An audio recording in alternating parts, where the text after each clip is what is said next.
பக்தி பெருக்கில் எந்தன் ஊனுருக அந்த பரவசத்தில் உள்ளே உயிர் உருக.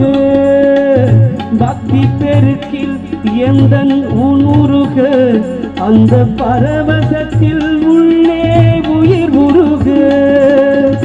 சக்தியெல்லாம் திரண்டு சிவம் பெருக, சக்தியெல்லாம் திரண்டு சிவம் பெருக.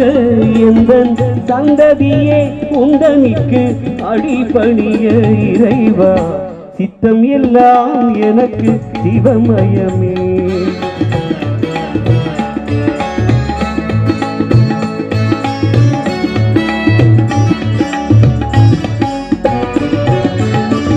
கண்ணை திறந்து வைத்த கருப்பொருளே கோவில் கதவை திறந்தழைத்த திருவருளே.